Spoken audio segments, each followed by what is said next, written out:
every month it's kind of been a new objective, a new hurdle that I have to figure out. Having the freedom and the flexibility to not be tied down to a schedule, which is kind of like my biggest thing that I learned from being on a bigger offer. And I was only on it for 4 days before I said, this is not for me, this is not what I want to do. Well, your mind is different from you, because if you have the power to listen to your thoughts and choose which thought you want to listen to and act on, doesn't that mean that you're technically separate? Hey guys, welcome back to the YouTube channel. I'm blessed to have a guest on here. We've had him on before, Valentine. Yes, sir. 6, 7, 8, I think it's probably 9 months ago. At this point, we had a conversation about him getting into sales, making his first 3-4K month online, and traveling back to Romania. And here we are in beautiful Marbella, Spain. It's fantastic out here. I'm even considering coming out here for at least 6 months of the year. Definitely. And in 6 months in Italy, the two best countries that I believe to live in. Maybe not for tax, but definitely not for tax. but definitely to spend a bit of time in. So, Valentine, without further ado, how has the last 6-9 months been going for yourself? It's been good. It's been really amazing. I actually forgot that we did one of these interviews back when I was in Romania, and Senan actually brought it up, and he was like, "You did an interview with Warren." I'm like, "No, I didn't." He's like, "No, I seen it on his Twitter." I'm like, "Oh yeah." That's how crazy life has been. It's been good. It's been really good. I think because you've been seeing the world and everything. Yeah, that's kind of like the biggest part. I think I've gotten out of my system now, where I've traveled enough, as much as I wanted to, seen kind of what I wanted to see, visited people, places, done things, and now it's just about staying in one place and locking in. Yeah, because I don't know if you guys won't know this, but until now, when I tell you, Valentine and I have been trying to record this for the last 3 trips that we went on, and now I'm about to fly in 2 hours, so we just about got it in this time. When you came to Milan, we went to Budapest. Yep. And I went to Milan again. I went to Milan again. In Ireland. In Ireland, at Christmas time, just gone. Yeah. So Valentine's been an integral part of the year for myself, and whenever we've been going traveling, he's always been coming with us, always helping out. He's helping us plan our ski trip in March as well. So you talked a lot about choosing one pad and one spot to lock in. I feel like when people start making money online, they immediately go to, hey, I'm going to travel every single month, I'm going to do this, I'm going to do that. I think it's a whole skill of itself, acting on a level, but also being able to travel as well. And you kind of have to build that bone. And sometimes I feel like it could be a massive distraction at the same time. But how come you're in Spain, Marbella? What kind of attracted you to stay out here? Nothing specifically. There was nothing really that made me say Spain is gonna be the place. I just kind of got together with Senan, and we knew there was a good network of people out here from A players. A few of the boys from AST I think are out here as well, and it just kind of made sense to come out here. Me and Senan have both visited Marbella last year, and we both liked it. Yeah. So we said, why not take that step and come out here for half of the year, for example, and actually live out here.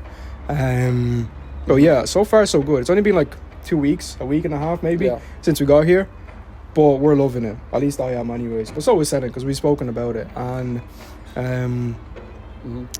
yeah, it's good. Kind of reminds me of the first time we went to Alicante, and I started making money online. Josh and I went to Alicante 1, 2, 3 months, and I feel like whenever you choose that one spot to stay in, no matter how many red flags the place had, for example, there's not many young people in Alicante. Yeah. It's a very heavy drinking culture in Alicante, I think, as well. Party. Because it's college. Yeah. And it's also a really good spot for retirees.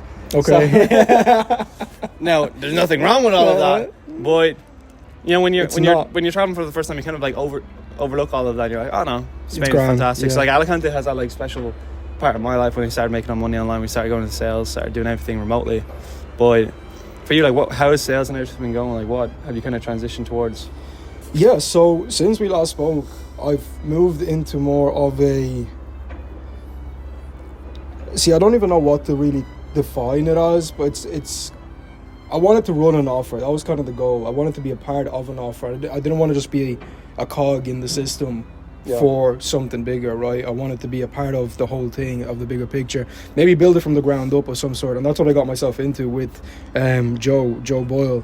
And it's been amazing ever since I hopped on, mainly at the beginning for the sales aspect, because that's where he was struggling That's right. He needed setters. He needed a system to be put in place, and that's what I did. But we quickly kind of overgrew that, you know. And since then, every month it's kind of been a new objective, a new hurdle that I have to figure out how to jump over with him, right, and to grow the business to the next level. So, at the minute, I'm focused on fulfillment and operations. Like, that's my day to day. I don't do sales anymore, right? But I am available for it if needs be. You know, I'm not saying no to it either. It's just how we've delegated things between us. Because, let's say for the past 3 months, you know, Joe and I were trying to do a bit of everything. Fulfillment, sales, ops, marketing, right? And we figured out that that really isn't the best route to take. Because we're always clashing on things and ideas and opinions, right? So we just kind of put a stop to it, and we're like, okay, this is my side of the business, this is your side. You do what you want. I trust you to do what's right for the business. I trust you to do what's right for the business on this side. Let's just get to work and get moving, you know?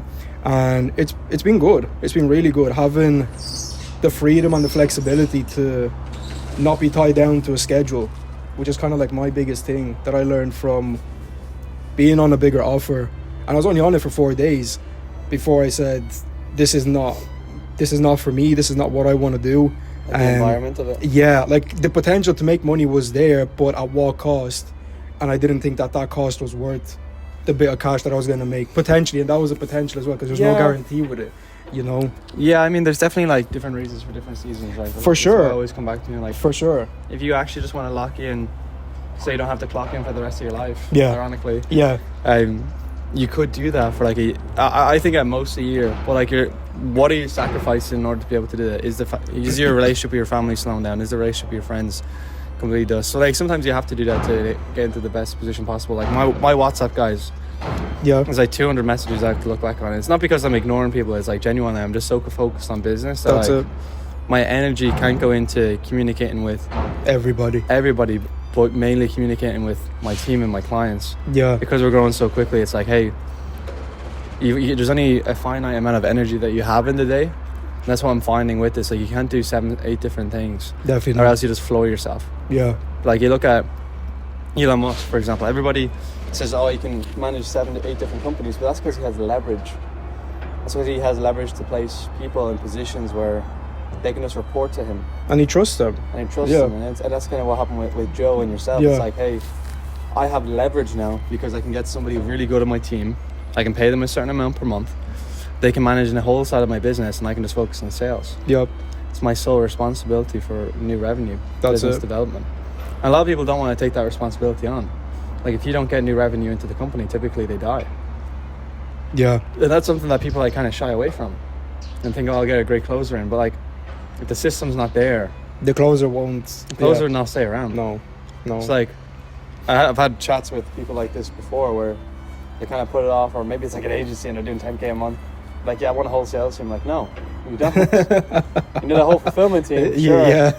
Maybe one salesperson if you can pay them a base, and then go from there and see what happens. Because I know people have this idea of going exponentially, but it's not going to happen overnight like that. I think it happens at the start. You get like a bit of that hockey stick effect, but that quickly kind of dies out if you don't have your back end in order, right? Sure. Just to sustain that trajectory into the months, right? Yeah, Like, I call it like the fine line between, it's like a pendulum, where sales should always be higher than what you're operationally capable of, because cash flow fixes all things operations. Interesting. Okay. But operations doesn't fix all things when sales and money starts running out. Yeah. So like, you kind of want to... You want to grow both of them at the same time, kind of. You want to grow operations a little bit slower than sales. Okay. Because if you take on 5 different staff to manage 20 clients, and you're expecting 20 clients to come in, 20 clients don't come in to get you up to 40, and half your client will tell leave, well, now you have an operations team that isn't effective on the sales side either. That's true. And maybe I'll do a whole video on this, because like, I like to call it the pendulum, because in startups, it's like, let's get people in. And then they start growing, and most of the time when it comes to corporate, they have more. That's why we're seeing the massive layoffs. Okay. Way too many people in operations, they don't need it. Right. That's why Twitter could reduce so many people in staff Yes, and realize yeah. that they only need a certain amount of engineers to manage the whole thing, because they have XAI now. You know? It's good. But the one thing you can't get away from is always sales. That's true. That's true. Some people don't want to have the responsibility of the, but honestly, you shouldn't be in business. I don't think you should be in business if you're worried. If you go about your day worrying about when's the next bit of cash coming in, you're thinking the wrong way anyways. You're not living in the now, because stress only lives in the past or the future. Okay. What's the future of... This is like the new book that I'm reading, The Power of Now. Yeah. I highly recommend it, by the way. Anybody listening to The Power of Now. It talks a lot about stress in the mind. By the way, your mind and you are completely different things. The book talks about this concept of, and this reality, I believe, where your mind is different from you.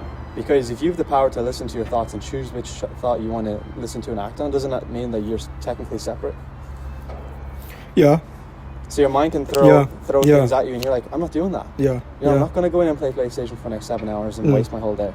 I'm not listening to that side of my brain. And it also talks about how your brain lives in your brain finds it very hard to live like in this very moment. Like, what does it smell like? How does the sun feel on our skin? How is this conversation going? Or what am I going to talk about? What am I wearing?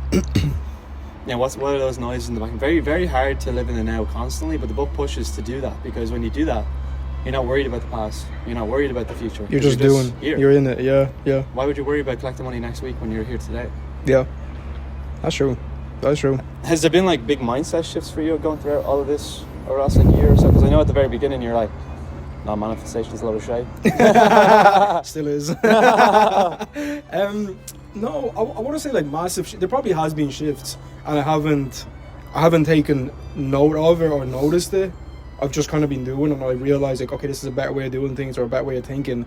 But like a big kind of shift, maybe that I am putting emphasis on is just to be a better person, right? As a whole, not just critical thinking or a certain part of myself. It's who I am as a person, right? There's a lot of work that needs to be done and is getting done, and I'm seeing the benefits of it already, like going to sleep earlier, waking up at 6 a.m. Like Joe wakes up at 6:30 every day religiously, and he just gets to work, and I could never understand why. And then I started doing it, and I had the most productive day ever, right? And I was awake from 6 to 10 p.m. and I got a load of work done and I felt fulfilled when I did that, you know. And I went to bed and I was tired, and I felt like I actually achieved something. And if I could just do that repeatedly throughout Monday to Friday for the next couple of months, I know like we're all going to be in a better place, business-wise, life-wise, etc., etc. So it's dialing in who I am as a person, and I'm thankful to have Senan out here with me, because he's on the same path as me, right? Like trying to grow, trying to become a better person. So we hold each other accountable to these things, but then again, it's also having the network of people out here that we can fall back on, right, if needs be. Like the guys, they have a run club, and I think it's every... When did you guys come out here? Tuesday? Wednesday? Monday? I came out here on Sunday. On Sunday, that's what. Yeah, on Sundays they have a run club that they do every morning, or every Sunday morning, right? Like that's a nice way of starting the day and networking with people and figuring out what people are doing, best practices to put in place for yourself. And it's a fun way to do it as well. It's not just sitting in bed watching a video, for example. It's actually getting out there and doing it with somebody. Yeah, kind of rambling on, but there's a lot there. It's kind of... Some people perceive that as the hard stuff and hard things to do. And no, what I think Sam Oven talks a lot about, and what I think he really does a good job of explaining, is turning those things that kind of perceive as hard into baseline normal actions. Yeah.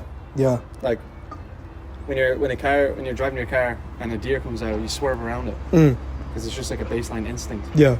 And that instinct is like, when I wake up on a Sunday, I'll do the run. Yeah. When I wake up in the morning, I'll do some work. I'll go to the gym. And when Valentine got here, we're in a bit of a different time zones. I work PST time zone. He's getting up at 6 a.m. and he's making me look like a dog. And he went to bed at 6. Yeah, well, you know, we're in different time zones. Joking. I lost my train of thought now. What was I talking about? It's all right. Oh, baseline instincts. Yes, that's it. That's what you're turning. Yeah. I find that like successful people are just taking those thoughts that come into their brain and having that as a baseline instinct to be like, no, I am me. I'm doing what I want. This is not what I want in this very moment. Yep. What I want to do is get up early. Yep. Go to bed early. Early to rise. Early to rise? What is the saying? I remember seeing a video on it. Early to rise builds a young man strong and wise. No, something like that. Like, I swear to God, because It was. when you do that, you're just ahead of everybody. Yeah, definitely. Like, I was trying to say it to Senan because he goes to bed at like 2 a.m. and I'm like, bro, you can't be doing that. Like, I get it. You work late hours, whatever it is, but if you're waking up at 10, 11 a.m. the next day, you're missing out on so much that you could be doing already. Like, you're only getting to the gym at like 12 o'clock, let's say max, right? And then you're coming back home and you're only starting your day at like 1, right? When by 1 p.m., I have half of my day actually like ticked off and done, right? And I can get so much more done. And he's like, but I don't get enough sleep, or I need 8 hours of sleep. And I'm like, it doesn't work like that. Like, you can't have everything. You can't have 8 hours of sleep, wake up at 6, do this, do that, do this. Like, something has to give, right? I think anyways, something has to give in your routine to be able to perform better, to do more. Well, if you're going to bed at 10, you wake up at 6:30. That's still 8.5 hours of sleep. Yeah, but if you're not getting to bed at 10, you know, like I probably wind down at 10. Like, I finish, like, I'll close my laptop. Yeah. I'll eat my last bit of food. I'll go take a shower, right? Chill out. I chill out a little bit, and then by the time I actually fall asleep, maybe it's like 11:30. Depends on the night, right? So it's not like I'm actually getting that 8 hours of sleep. It's you're still gonna wake up more refreshed than somebody. Oh, that's what I was about to say. Yeah. And try to wake up after 8 hours. Yeah. You have the shower, you wind it down. Maybe you read a book. Maybe you don't. And I feel like I don't actually personally. I don't think I need a lot of sleep. I feel more tired after sleeping 9 hours. I wake up way more groggier and annoyed and pissed for some reason than if I just slept for 6, got up, had a coffee, did a stretch, sat outside on the balcony, just enjoyed the sunrise when it comes up, and then got to work, you know? Love it. Love it. So what's the next steps for you? Like, what does Valentine look like in the next 6 months, do you think? It's going to be slimmer because I'm cutting at the minute. That's what I want. It's going to be slimmer? Yeah. Going to look better. Going to feel better. Higher energy. Motivation's there, so it's not like I lack that, right? More disciplined for sure. But it's like the daily actions that I'm building is going to attribute to that, right? Hopefully more money in the bank. That's always the goal. That's always the plan. And I'm not worried. Sorry? Yeah. Can I have that phone for Yeah. a second? My phone just died. It's like get money behind you, because I feel like a lot of people, especially when they start making money, don't realize, hey, if you leave money beside, and I think Alex Mosey talks about a lot, like anybody can be a millionaire at 50. You just leave 1,000 aside every month, S&P 500, 9-10% return. Yep. By the time you're 50, you have $1 million in the investment portfolio that'll pay you $100K a year. So it's like, do you want to do that? Or, you know, while you're doing really well, if you make 10, 15, 20, 30, 40K a month, as you scale, could you leave 20, 30K aside? Could you imagine the amount of money that you can have and build up if you did that? Oh, for sure. Like, what would that look like? Crazy. So that it's exponential growth. But guys, we do have to cut it off now because my phone did die, and we're like 20 a flight to catch. 20 minutes in, we're in Marbella, and I'll drop all of Valentine's socials into the description. If you guys have any questions for me, like, you can reach out, I'm sure, on Instagram, etc. I don't use socials anymore. Don't use socials? Stop socials, no nothing. You stopped socials completely? Yeah. I was on it yesterday just because of what happened, just to check in. Yeah. But no, I feel, again, so much more productive without Instagram. That's kind of been like the main brain rot for myself, and you'll notice you've pulled me up on it as well a few times. I pulled them up, and I remember when we were at Christmas, and we were all sitting at the table talking, and then Valentine just whipped out the phone and started going on Instagram reels, and I grabbed the phone. I was like, you're not here and present, but it's the truth though. Like, if you can get over that, that's a huge addiction to get over. It's been actually really easy. Yeah? Really easy, and I'm surprised how easy it has been. Yeah? Yeah, for real. So you Good shit. can drop socials, you can follow me, but I won't follow you back, and I won't respond to He doesn't messages. follow anybody back. And I'm not being a dickhead about it. Yeah. You know, it's just I'm not accessing that platform. I don't need it. Yeah. Literally, I've made my life so boring that work is enjoyment, and I think that's where I need to be right now. It's like the beauty in the work. So guys, really appreciate Valentine hopping onto the YouTube channel again. I will drop his socials if you want to see what he's been doing over the past while. I'm sure he's going to post at some point. And guys, until next time. Thank you. Ciao, ciao. Bye bye.